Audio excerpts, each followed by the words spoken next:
From What's Inside. Today I am going to disassemble Intex power bank, model number ITPB11K.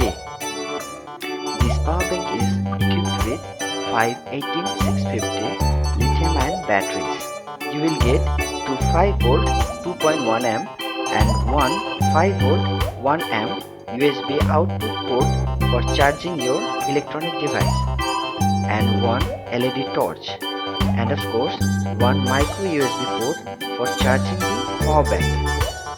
It can charge up my Redmi 2 Prime 2.5 times when the power bank is fully charged.